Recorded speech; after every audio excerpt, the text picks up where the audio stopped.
Okay, so we're here for Suicide Squad, the review.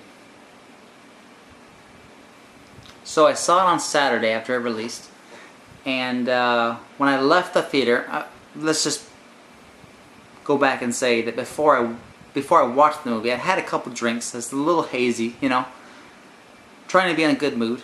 But when I walked out of the theater, I rated it a 1 out of 10. Like, in comparison, Batman vs. Superman is pretty much a 0 on my scale. Even when people say you can't have a 0, it's kind of like a 0. And before we get too deep, if you haven't seen my reviews before, let me explain how I rate things, right? Scale of 1 to 10, that's easy. 10 is perfection. You can't find a flaw in the movie. There's no going, well, but, it's just, you sit back and you look at the movie and go, that was perfection, you know? And a 1 is just feels like intentional trash. Like somebody purposefully put this on the screen just to upset you. You know? So, and then I rate them in categories. So comedies, actions, sci-fi, and then you can have combinations, okay? And I'm generally really nice on comedies. It's just kind of the way it is. I love comedies. I like to laugh. So I kind of put this one in comic, sci-fi, action. You kind of get in that range, okay? So I had a lot of leeway. It did. It had a lot of leeway. And the first time I watched it, I went in there with preconceived notions of characters and things like that. And when I left the theater with that 1 out of 10, I got a text from someone I really care about that told me that they rated it a 10 out of 10. Loved it. I think guys at work were telling me that they were giving it between 3 and 6s out of 10. And they thought I was hitting it way too hard. Like 1 out of 10, that's crazy. And so I really thought about it. And I didn't want to just do a cheap review and put it out there. So I really thought about it. And today I did something that I've never done before. I went back to the movie theater and I paid to watch a movie that I don't like again. Just to give it a fair handshake. I literally got home from the movie an hour ago. And here's the review.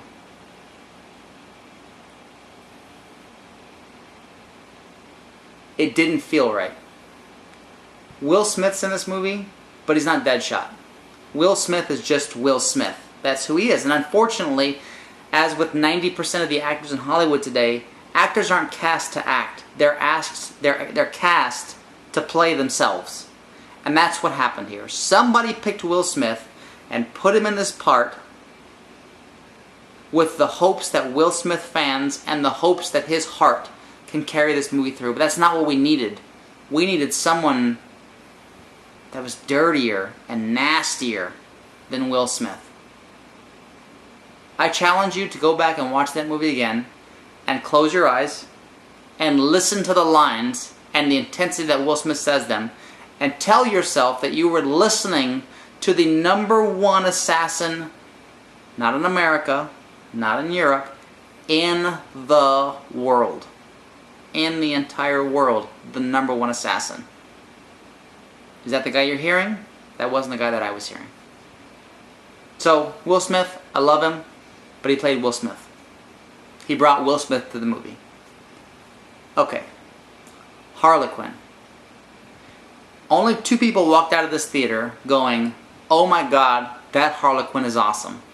I have the one person that walked out of the theater going, who saw her as a scantily clad, super sexy girl that was wet most of the time that carried around a big bat. And if that's your thing, I'm fine with it, but I paid to watch a movie. I didn't pay to watch a model traipse around in almost no clothes. That's not what I paid for. The other person that walked out of the theater going, high five, Harlequin's awesome, are die-hard Harlequin fans. And when you get to know them, most of them don't even know what Harlequin's really about. Okay? And there's nothing wrong with either one of those. If that's your thing, that's your thing. I don't have a problem with it. But I'm telling you from my point of view, that girl cannot act. She cannot act. You watch her just grind those lines out. You just watch her do it, and it's so bad. I mean, you can almost watch Will Smith cringe when he's in scenes with her. The only time that you feel like she's really coming from the heart are the times when she totally loses the accent. And I know people are going to say, well, that's when she's the most livid. Every other time is a farce. No, it's not. She just can't act. I'm sorry. You put her next to Will Smith and she looks good. Because that's what Will Smith does. Okay? But God, poor Will Smith. I feel bad for him. Killer Croc, that is the worst. I never want to see that again. Whatever they did with him, with the body paint to make him look scaled, and then the giant-sized prosthetic on his head, he looked ridiculous. Absolutely nothing like Killer Croc. The weird snake movements, didn't need that.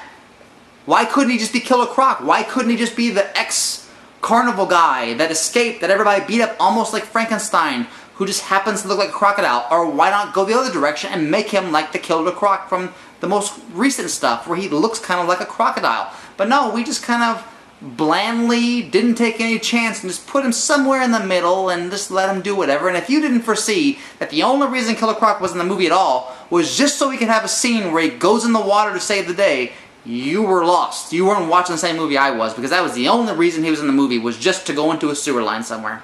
Yay. Captain Boomerang, I could have left him. Didn't need him. Oh.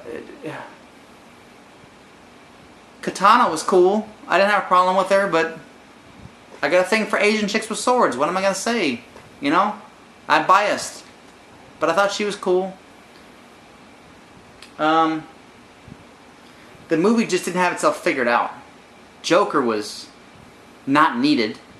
The only reason he was in the movie was just to prove to you as an audience that Harley Quinn has a Joker, that she can't stand on her own, because as a character, and especially as an actress, can't pull it off, so you have to have a Joker.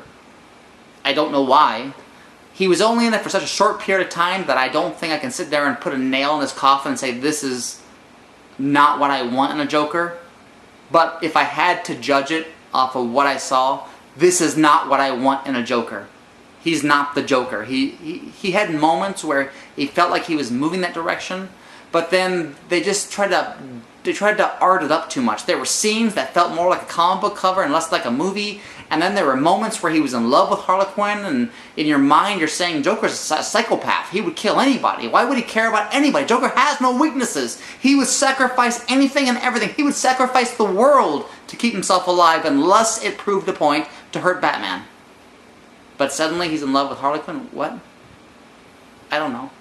I don't know why. I don't get it. Didn't need it. It was just pointless time taker. That's all it was. Rick Flag. I needed somebody else. I needed somebody else. If there was ever a time to reach out and grab an actor that was typecast for being a badass or for being an action star, this was the time. Not this.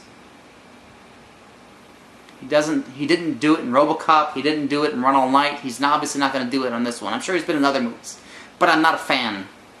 I don't need him. Let's stop already.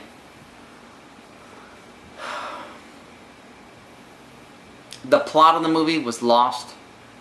I mean, did you know that the point of them activating Suicide Squad and having Enchantress and all of this thing was for nothing more than to rescue her? That was the entire point of the Suicide Squad. Because when the beginning of the movie, we were kind of led to believe that the Suicide Squad was being formed, that in the event that like another Superman-style event happened, you could activate them to fight it. That was kind of what they led you to believe.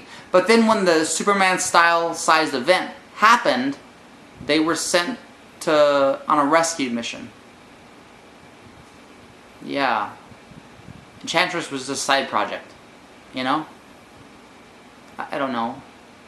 It was dumb. El Diablo, I liked him.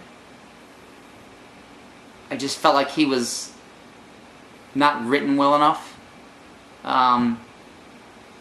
That's what David Ayer does, though. David Ayer writes Latino gangsters to make you feel like they're real, even though it kind of got old. It was like, okay.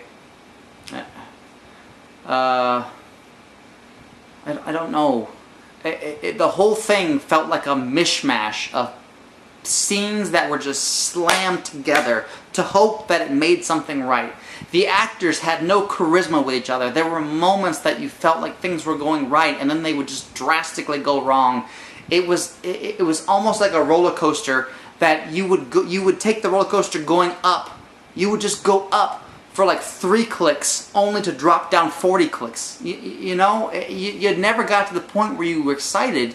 You just got to the point where you were mildly interested, and then it fell apart. God, the movie had no idea. I mean, honestly, probably the best scene in the entire movie, if not the beginning, if not just the very beginning with them dealing with the guards, even though that is dumb in amongst itself, is the bar scene. And I don't know why I was just so intrigued with the bar scene. Maybe it's because Harley Quinn didn't have this stupid-ass accent that she can't pull off. Or maybe it's because it's the first time you actually get to see the crew act kind of like beaten bad guys. But I don't know. The movie just felt like it didn't know what it was supposed to do. It just felt lost. And I'm telling you, the worst thing the movie did to itself, was show you Batman and show you the Flash. It's okay that we can understand that Batman and Flash exist in their world, but when you form a group of 5 people, let's not even add Slipknot into it. That was, if anything, that's an insult. Just to have a supervillain who's on the team of the worst bad guys, the worst, just to blow his head off, that was dumb. Dumb. There were easier ways to do it rather than to destroy a character. But to introduce, to show that Batman exists, not just to have you understand or to have a line written, Batman brought him in, or have a line, the Flash caught him. To actually show them in the movie, you need to realize that we just watched a movie where the government put its faith in a team of 5 people, that of those 5 people, 3 of them were brought down by Batman, 1 of them was brought down by the Flash, and El Diablo turned himself in. Okay? Do we grasp this? So why are we even putting any faith in these people if a single man can bring more than half the team down? Why aren't we just calling Batman? Because it's obviously you can. If you didn't watch the very last scene of the movie, I hate to spoil it for you. But they already knew who Batman was. They already know Batman's Bruce Wayne. Why not just call him and say, hey, if there's ever another Superman-style event that happens and we need your help, would you come help? And I'll tell you what, we'll donate money to charity, or we'll give you cash, or we'll help you by providing you with soldiers. Guess what Batman's probably going to say? If the world needs saving, I'll show up. It's the worst thing they could have done. The worst thing they could have done. The Suicide Squad felt absolutely pointless. The Suicide Squad's point is to do the dirty work that you know Batman wouldn't be cool with. That you know the Flash wouldn't be cool with. Now, am I saying that Batman would have been cool with that lady shooting those people in the head in the room? No. Just cut that scene out. It's easy. But it was just another scene just to prove to you that she was a bad girl. She's really bad. Because if you can't prove that someone's evil by making them not kill, I mean, it takes good storytelling to make somebody evil without having to show them be evil. Does that make sense? There are solid movies out there where people, you just know this is a bad person. This is a bad person. And they never kill anybody. But it's bad writing. And it's bad directing. Bad editing. It's just a bad movie. This felt like a movie written by a 16-year-old that was edited by an 8-year-old and then slapped together and sold to us. If you liked it, okay. I've seen it twice now. Once a little intoxicated, once totally sober. And I didn't like it either time. The first rating, intoxicated, was a 1. Now seeing it, totally clean, totally sober, no alcohol in me, totally awake, I'm not tired, I didn't fall asleep in it, I give it a low 3. There were moments in the movie that were so bad that I wanted to get up and walk out, but I stayed. There are moments in the movie that make you kind of hopeful, and then like I said, they just drop it off the charts. Yep, I think a high 3 is all it deserves. I mean, a low 3 is all it deserves. At best, a low 3. There's your review.